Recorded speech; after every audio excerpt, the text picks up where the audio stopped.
Hidayah bisa datang kapan saja dan kepada siapa saja yang dikehendaki oleh Sang Maha Pencipta, termasuk bagi orang pembenci Islam, seperti Arnita, gadis cantik alumnus Institut Pertanian Bogor atau dikatakan sebagai IPB.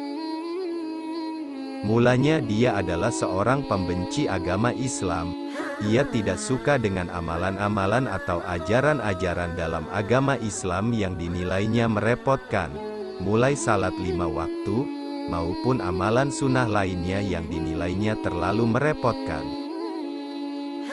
Pada suatu hari ketika ia diterima di IPB, sekitar 2015 lalu, ia yang membenci agama Islam justru ditempatkan satu kamar dengan seorang muslimah yang taat di asrama.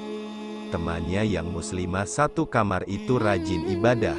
Bahkan saat ia tertidur pulas, temannya sudah terbangun untuk salat tahajud dan membaca ayat suci Al-Quran sampai waktu salat subuh tiba.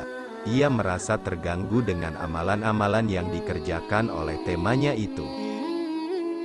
Lalu Arnita berkata kepada teman yang muslimah itu, "Baca Al-Quran pakai suara." Saya bilang, "Apa tidak bisa di dalam hati saja?" Lalu teman muslimah itu pun menjawab, "Tidak bisa, harus dilafalkan agar diketahui betul salah bacaannya." Tak terima, ia pun membalas dengan membaca Alkitab keras saat malam. Ia gantian ditegur temannya, namun ia kalah berdebat.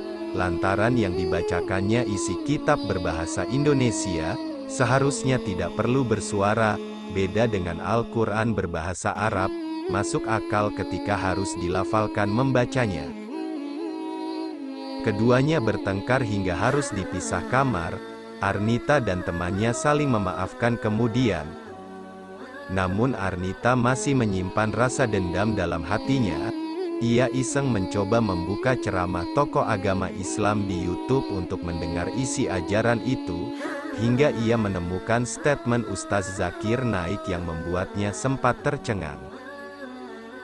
Dia bilang Islam lebih Kristen dari Kristen itu sendiri, katanya, namun ia mencoba mengikuti ceramah Zakir Naik sampai habis agar tidak gagal paham. Di situ ia dibuat takjub, Ustaz itu ternyata tidak asal berargumen.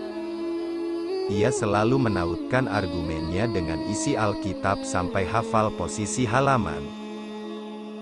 Arnita mencoba mencocokkan dengan membuka Alkitab, ternyata semua yang disebutkannya benar.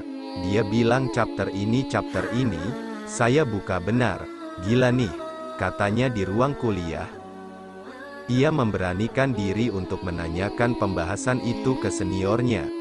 Arnita menunjukkan chapter yang menyebut larangan memakan makanan haram dan minum minuman yang memabukkan. Namun ia heran, mengapa umat agamanya dulu justru minum yang memabukkan dan makan babi.